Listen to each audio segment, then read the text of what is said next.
sometimes the truth is hard to deal with. And you know, it's complete BS that, you know, people say, you know, what's truth, what's your truth, what's my truth. I mean, there's a difference between truth and opinion or taste.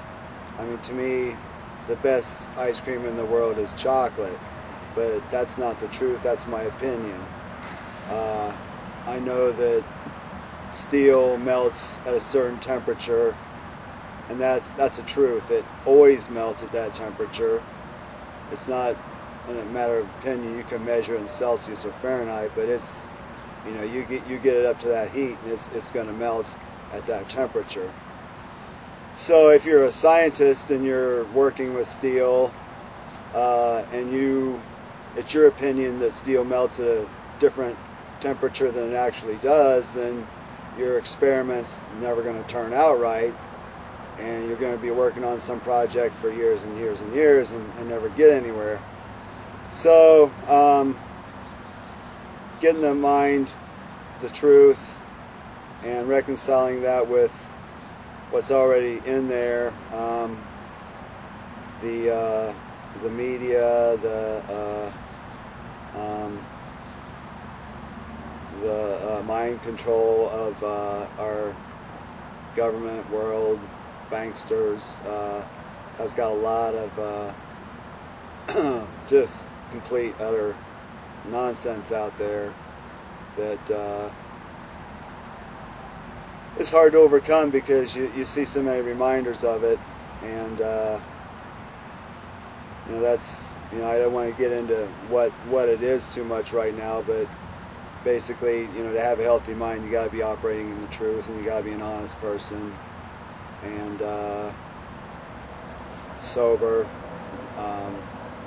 I cleaned up eventually, but you know, I wasn't a big, you know, sit down and get wasted kind of person. I was just like maintenance, and then you do stuff, and you know, so I had a little bit of a leg up because I had a lot of non-using friends that, you know, gave me a reference to what you know, intellectual stimulation was, and you know, I've always been trying to do good things with my life, and been doing this peace army for 25 years now. I'm 50, and so I believe sobriety is the best way.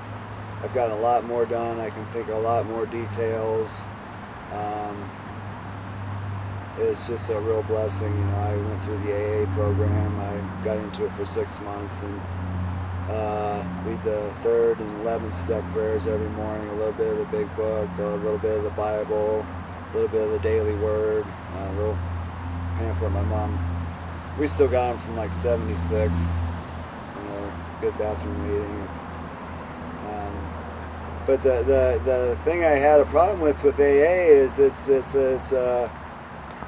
know, there's it's not always, you know, they don't think it through.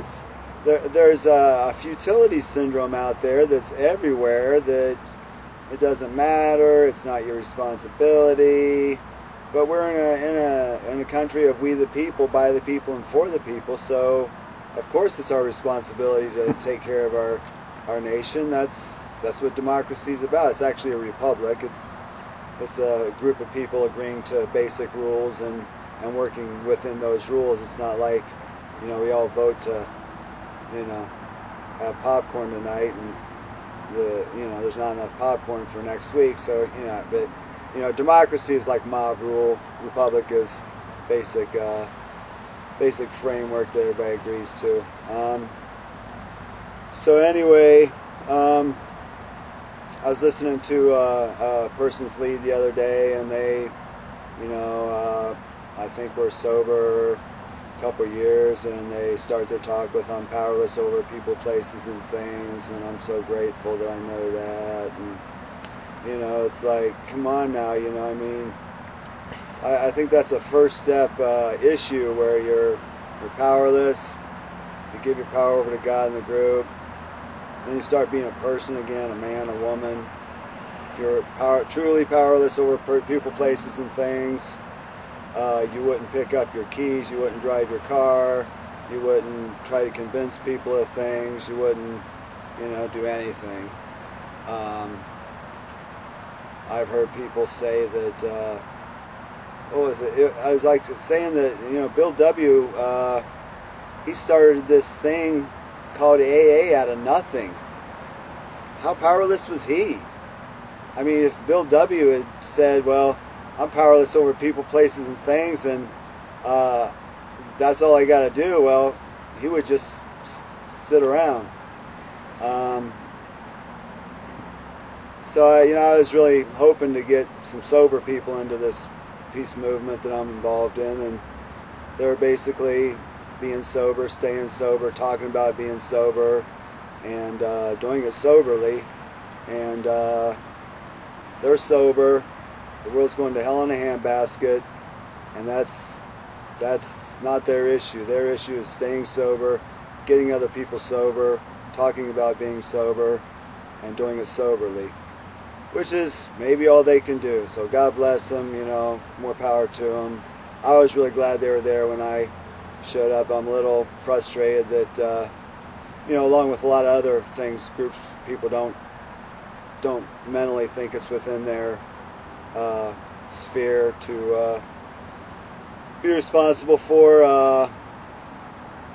People say, figuring out that, the Federal Reserve is a private bank based out of Puerto Rico, which is the LLC in Delaware, and that they charge us interest for the money they print for us, and then we have to give them all that money back, plus interest. It's just too much. It's just too much, Oh, come on now. I can barely balance my checkbook.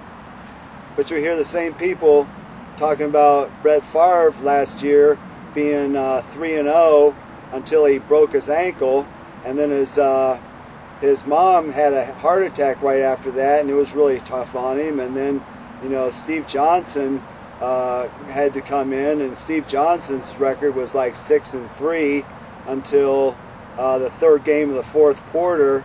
And they got all these details. I mean, people can tell you what fashion statements were through the years, or what's the difference between a 73 and a 74 Monte Carlo, or